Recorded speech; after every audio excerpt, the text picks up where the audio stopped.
I'm Heather Deck. I am the Pamlico-Tar Riverkeeper for the Pamlico-Tar River Foundation in eastern North Carolina. Our river system is a beautiful river that's the fourth largest river in the state. It starts in the Piedmont, flows to the coastal plain. It is home to almost 500,000 people. Unfortunately, it's also home to about the same number of hogs, and we also have the largest poultry operation in the state at 4 million layers of poultry in one place. Our river system is beautiful, but suffers from nutrient pollution, of which our animal facilities, the industrial animal facilities, are one of the major problems. There's a misconception, I believe, out there that waste from industrialized facilities, we're not talking about mom and pop farms where we have chickens running around the yards and the fields. These are facilities that house hundreds of thousands of birds or thousands upon thousands of hogs in confined buildings.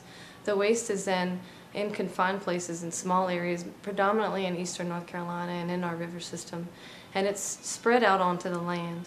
Unfortunately, we don't have enough land in eastern North Carolina to deal with the amount of waste and manure that we have, and our coastal plain system, especially where these are found, are transected by ditches. We have a lot of ditches that are in the landscape to allow farmers to farm.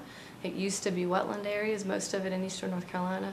And so when this waste is applied on the land and we get a significant amount of rain in the coastal plain of North Carolina, it is transported directly to our rivers and streams. And that results in an unhealthy river and in places that are not safe for folks to swim. The Pamlico River system has been plagued by fish kills for a long time. Many folks will say this is a natural phenomenon, and there is truth to that there has been fish kills in history and documented, but not to the extent and the amount that we have today.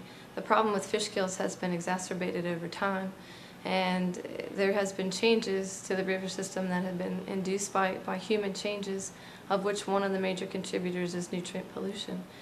And again, one of the major contributors to the nutrient pollution in our river system is industrialized animal facilities that are really not doing their part in our area to reduce their nutrient pollution.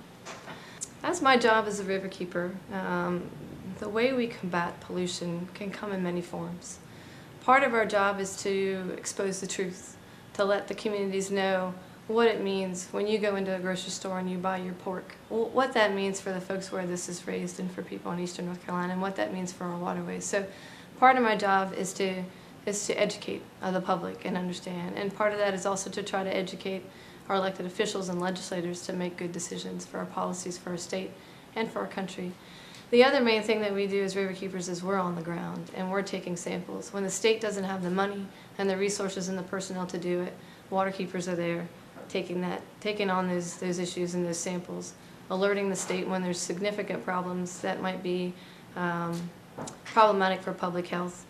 There are many times when we'll be out and we'll see waste being sprayed across roads and into streams, and those are situations that can be harmful to public health as well. So we're on the ground, we're educating, we're exposing the truth.